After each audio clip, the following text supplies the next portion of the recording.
তাড়াতাড়ি আয় রে, আমাদের কাজ হয়ে গেছে, গাড়ি খুলে গেছে। আচ্ছা ঠিক আছে, তাড়াতাড়ি যাচ্ছি, দাঁড়া। আরে কামাল করে দিয়েছি, গাড়িতে কোনো লোক নেই। আরে আমি তো মোবাইল আর টাকা পয়সা গাড়িতে রেখে এসেছি, যাই গাড়ি থেকে নিয়ে আসি। আরে না থাক, দারোয়ানকে পাঠিয়ে দিব আনতে। আরে দেখ মোবাইল আর টাকা, আরে তাড়াতাড়ি কর, ও চলে আসতে পারে।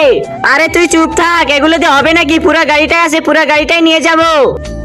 আরে আমরা তো গাড়ি গেট খুলতে পেরেছি, কিন্তু স্টার্ট করবো কিভাবে? আবে তুই শুধু দেখতে থাক। বর্তমানে আমি দেখতে পাচ্ছি মেয়েদের এই ডান্স ভিডিওতে লাইক সাবস্ক্রাইব করে, কিন্তু কেউ মায়ের জন্য লাইক সাবস্ক্রাইব করে না। আজকে দেখবো কে মায়ের জন্য লাইক সাবস্ক্রাইব করে দেয়। আর কমেন্ট বক্সে সুন্দর নামটি লিখে যাও। আরে খুলে গেছে, তাড়াতাড়ি বের হ। আরে তোর কি মনে হয় গাড়িটা কি সত্যি স্টার্ট হবে? আরে তোর সাথে কি আমি মজা করতেছি নাকি? এ রাজু, আমার গাড়িতে টাকা আর মোবাইল পড়ে আছে, যা গিয়ে নিয়ে আয়। আচ্ছা ঠিক আছে বস। এই তো হয়ে গেছে, এখন স্টার্ট করে দেখি। আরে ভাই ইয়ার স্টার্ট হয়ে গেছে, এবার চল, তাড়াতাড়ি চল।